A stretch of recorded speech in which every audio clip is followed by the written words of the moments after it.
से है कौन? ये कहाँ से पूछो उसको, वो औरत को पूछो महाराष्ट्र से है। बाइट लेना। हाँ एक बार पूछ के आओ ना।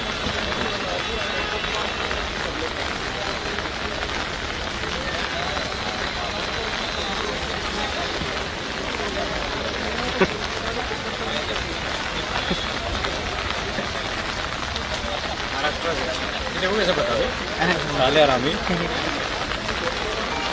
महाराष्ट्र में कहाँ से हो? सांगली। अरे ये भी सांगली से है। बोल भाई। सांगलीतनं कुठून आलाय तुम्ही? विट्यात ना आलाय? कशाला आलाय विट्यामधून? काय हिंदीत म्हणजे समर्थन करायला विट्यात ना आलाय? आके मराठी में बात नहीं करनी। 5 दिवस काय सांगताय? हम हिंदी में बात करते तो हमें क्यों मारते?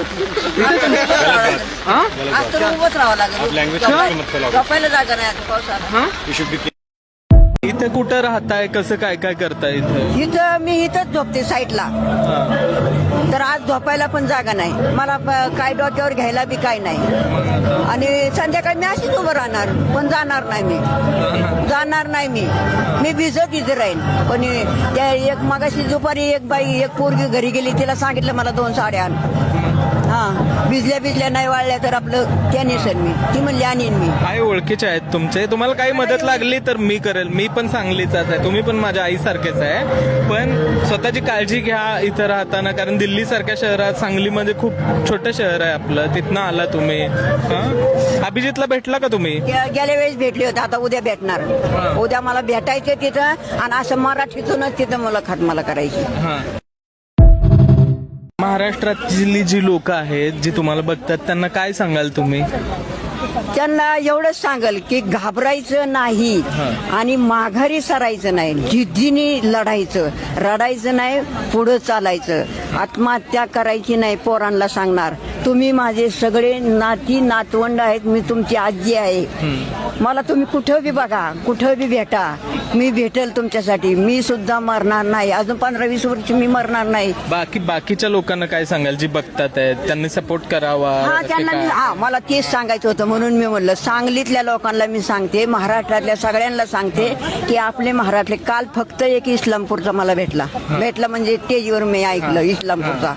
तर सांगलीकरांनो तुम्ही इथं या, समर्थन द्यायला या. तर एवढंच मी सांगू शकते.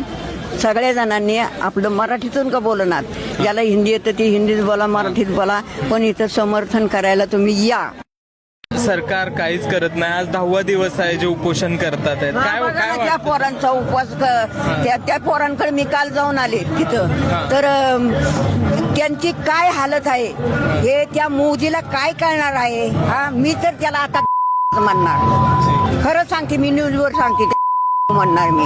त्याचं लक्ष नाही ना कुणीकडं. आणि ते धर्मेंद्र प्रधान ह्याला हटवल्याशिवाय पाहिजे तर मी तिथं जाऊन खुर्चीवरून त्याला वाढणार खाली. नाही असं नाही होऊ शकत. काहीतरी निर्णय घेईल सरकार. आज 10वा दिवस आहे. पण मला तुम्हाला धन्यवाद म्हणायचंय की तुम्ही एवढं 70 वर्ष वय असताना सांगलीमधनं आला, एवढ्या लांबनं आला. मला बरं, तुम्ही एकटे आला? एकटे झाले, माझं संग कोण नाही, कोणीच नाही. मग आता परत कधी जाणार? जेव्हा ते धर्मेंद्र प्रधान खुर्ची सोडीन तेव्हाच मी परत जाईन. दुसरा कोणतरी चांगला नेमा आणि पंतप्रधान सुद्धा इथून पुढे चांगला नेमा सगळ्यांनी. पुढं इथून पुढं मी पोरांना सांगते, मी तुमची आजी आहे, मला आजी म्हणा, पण आत्महत्या करू नका. मला सुद्धा रडू येतं, माझं कोण नाही, पण पोरांनी आत्महत्या करायची नाही, रडायचं नाही, लढायचं असं म्हणून मी जगते.